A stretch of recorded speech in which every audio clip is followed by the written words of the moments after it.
'Tis the season for great reading, and so we have to bring in Rona Brinlee, the owner of the BookMark out at Neptune Beach. And welcome to the show. You look wonderful, and we're celebrating everything. Ho, ho, ho. We've got Christmas, we've got the trains, we've got menorah cards, and we've got wonderful books. So I can't wait to see where we start. Yes. And there's something for everybody. That's the really fun part. So I'm just going to whiz through all these wonderful things and tell you who might be on your list that would love them. How's that? And Sounds good. I can't resist my favorites.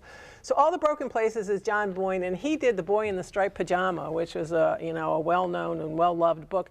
And this is the story of a woman in the 1940s who escapes from Germany and tries to re-identify herself because her father was a commandant in one of the camps. And so she wants to keep that secret forever, and it's how it haunts her into her 90s. It's very difficult to keep that kind of secret, and you have to make hard decisions. And John Boyne is great about giving you redemption at the end, and even in the last 10 pages, there are wonderful twists that you don't know. Is that why he's one of your favorite authors? He is. He's just so wonderful, and so I recommend that. That's great historical fiction for that person on your list who loves historical fiction. Well, so they will love that one. Like me. That sounds like you. Hint, hint. This one is great because it only came out in paperback, just came out, The Rebel and the Thief, and this is more modern, but instead in some unnamed Asian country, sort of a Robin Hood story. It's about a family that's kicked out of their employer's house because of COVID, and the son feels like to help them survive and not starve, he goes and robs the former employer, and then he gets the help of the former employer's daughter, and they keep robbing and taking money and then distributing it to all the shanty towns around to try, and they become heroes. It's a great love story of courage and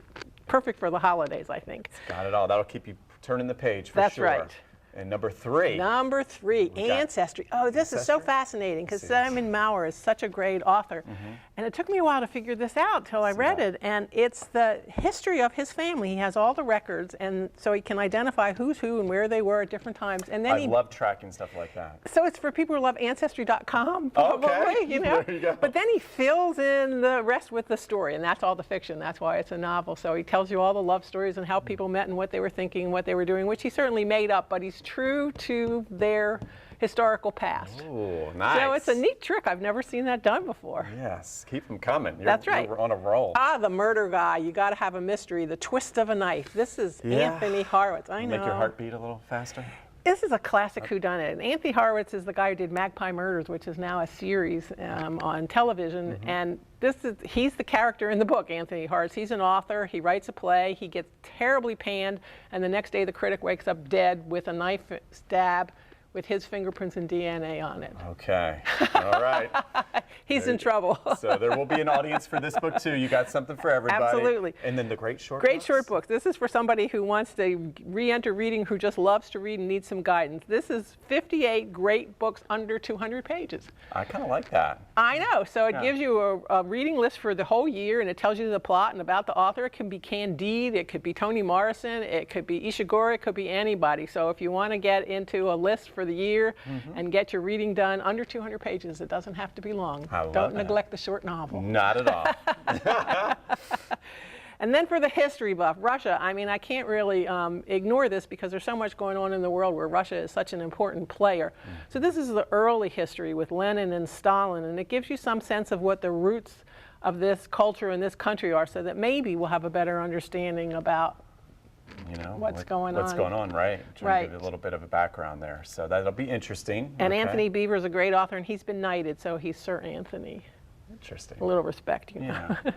Number one is Walking. This is a hoot. Number one is Walking is Steve Martin, and number one is Walking. Steve Martin is I know, fun, it's what they say when you get on when the star of a show gets on the set, they say number one is Walking, he's coming. So I could say that about you. When Mike shows up, number one is Walking, right? Okay. So Steve Martin and Harry Bliss, who's a New Yorker cartoon, this is Steve Martin's memoir in the movies. So it's all these great dishy stories about him with different actors and different movies. Oh, yes. With these great New Yorker cartoons. So if you love the movies or you love the New Yorker, the Jerk, his Father of the Bride's in there, the Jerk's in there, Roxanne is in there. Right. They're all in there. That'll be a good one. So that's great. For the and movie then buffs, Bob Dylan, The Philosophy of Modern Song.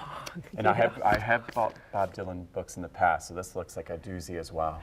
It is, and you know, people forget, but he won the Nobel Prize for Literature because he's such a poet, you know, and that's His just music, so unusual. that's why I love his music so much. I love the words, and it's almost like poetry, singing poetry. It is singing poetry, and that's exactly what this is about. He's looking at other people's lyrics and telling you about the history of music and how to write a good song and how you can ruin a good song just with one extra syllable. Interesting. And there's 150 pictures of different people and different times and places, so you get a real sense of somebody loves Bob Dylan or loves history or loves music. This is the perfect present. And you know, there's cookbooks, there's books for little critters, there's little dreidels, there's the night before the Nutcracker. Everybody's always taking their kids to the Nutcracker. And You've got cards, you've got trains, and one important question I had, you will wrap books. Our fingers are nimble, we're ready to wrap anything, and we think it's fun. All right, my daughter and I are going to come by the store soon. Can't wait. All right, thanks for being with us, Rona. It's always a pleasure. And of course, head to our website for more, and that's firstcoastliving.net.